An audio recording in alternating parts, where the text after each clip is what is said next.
Então, vamos para a nossa aula de língua portuguesa desta semana, páginas 85 a 92. Então, esta atividade é continuação, do infográfico anterior, da página anterior, que eu tinha que estar observando, e eu vou continuar respondendo estas questões. A reportagem sempre apresenta dados reais que podem ser comprovados. Qual foi a provável intenção do jornal ao publicar essa reportagem? Então, informar e convencer as pessoas a não desperdiçar alimentos. Por que são citadas duas universidades estrangeiras na reportagem? Para dar credibilidade às informações, indicando que a reportagem foi baseada no estudo realizado por instituições internacionalmente reconhecidas. Em sua opinião, por que são apresentados tantos números na reportagem? Converse, com a pessoa que está ajudando nas atividades, que está orientando você, o que ela pensa a respeito disso, e aí juntos vocês elaboram uma resposta. Assinale a alternativa que melhor explica a linguagem utilizada na reportagem. Então, uma linguagem clara, com dados objetivos.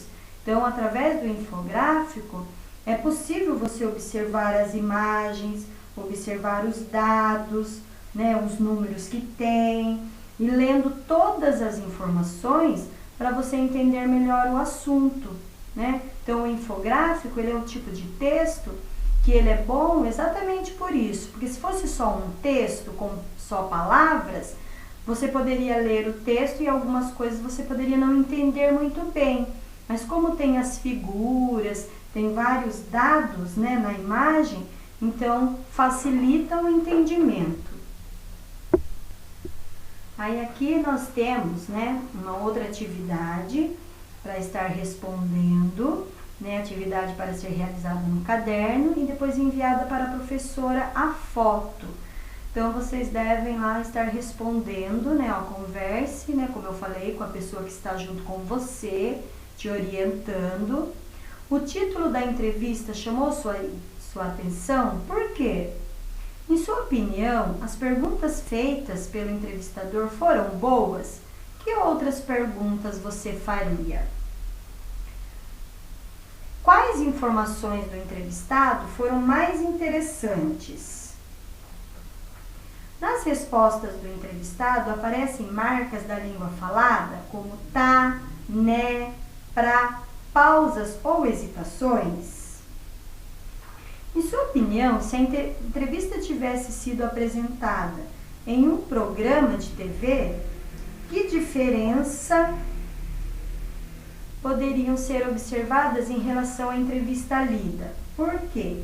Então, vocês vão estar pensando a respeito desta reportagem, da entrevista, e aí vocês vão estar podendo responder essas questões e, como eu falei, realizando essa atividade no caderno, depois tira foto e envia para a professora, ok?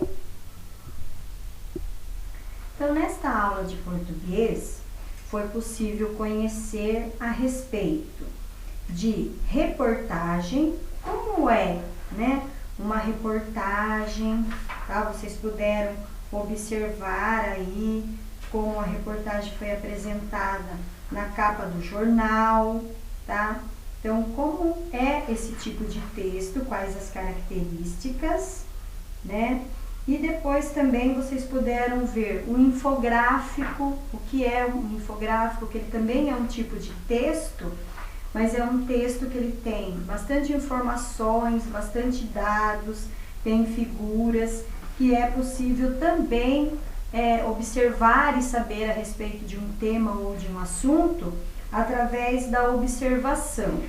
E depois também vocês vão ler uma entrevista, que entrevista também, geralmente, ela também está presente nas reportagens, no jornal, e ver também como é uma entrevista. E pensando neste tipo de texto, reportagem, nós podemos perceber que uma reportagem ela é sempre um relato de fatos e dados reais publicados. Pode ser em jornal, pode ser em revista, pode ser na internet, né?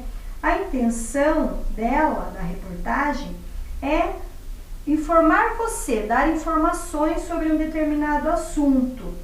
A linguagem da reportagem, ela tem que ser clara e os dados têm que ser objetivos, porque você precisa ler e entender a reportagem. Geralmente na reportagem, além do assunto, ele traz dados de pesquisa, ele tem fotos, como eu falei, pode ter entrevistas, né? E o leitor pode ser qualquer pessoa que queira se informar a respeito desse tipo de texto. Então, depois, né, dessas atividades, das interpretações que vocês fizeram a respeito dos textos, nós vamos falar sobre os substantivos, certo? Então, vamos falar de como ele pode ser classificado. Então, eu tenho aí uma atividade também, né, pensando ainda lá no infográfico da reportagem, certo? Aí eu tenho uma receita e eu tenho aí uma atividade para vocês estarem respondendo, né? O que será feito na receita, a fruta que será usada, o ingrediente da receita que foi medido em colheres, o que foi medido em litros, a vasilha que vai ao fogo nessa receita e o eletrodoméstico usado nessa receita. Todas essas palavras que indicam nomes são chamadas de substantivos. Os substantivos, então nós vimos lá que existe uma classificação. Então os substantivos, eles podem ser concretos e abstratos, certo? Então eu tenho aí, né, uma imagem do infográfico que foi estudado, com destaque para as imagens que o compõem. Liste pelo menos 5 substantivos que dão nome a seres vivos, alimentos e objetos que você vê na imagem. Então eu tenho aí para vocês observarem, então eu coloquei aí, né? Beterraba, laranja, maçã, banana, berinjela, abóbora, cesto, moscas, árvores, pássaros, onça e trator. Então aí foram algumas sugestões de, né, nomes, né, de alguns elementos aí dessa imagem. Leia uma das estrofes da letra da canção Criança Não Trabalha.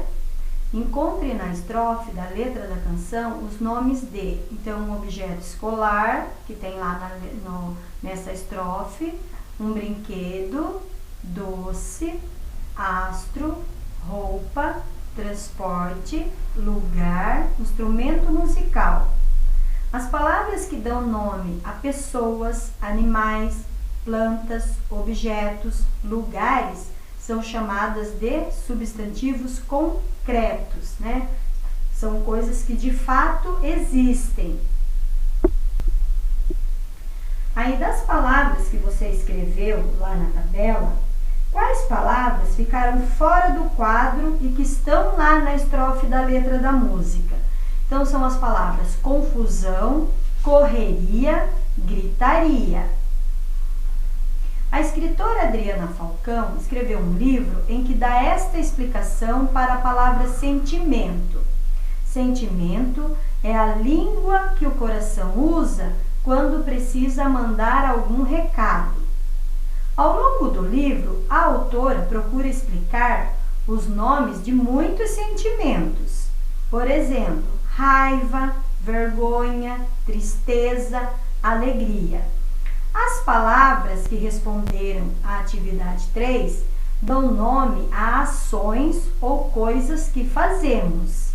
Estas são chamadas de substantivos abstratos. Então, o que podemos entender, né? Então, substantivo concreto é um objeto ou uma coisa que existe mesmo, que eu posso tocar, né?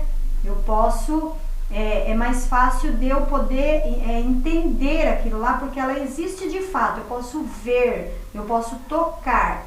Substantivo abstrato, então, pode ser um sentimento ou uma ação, que é uma coisa que eu posso sentir, por exemplo, raiva, vergonha, tristeza, alegria, eu posso sentir, mas eu não posso ver, eu não posso tocar na raiva, né? Ah, eu posso pegar a vergonha? Não.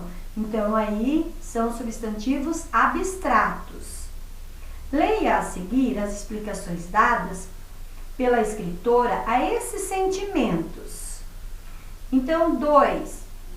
É um pano preto que você quer para se cobrir naquela hora. Então, seria o quê? A vergonha. É quando o cachorro que mora em você mostra os dentes. Raiva.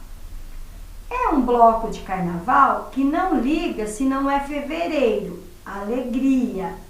E a 3 é uma mão gigante que aperta o seu coração.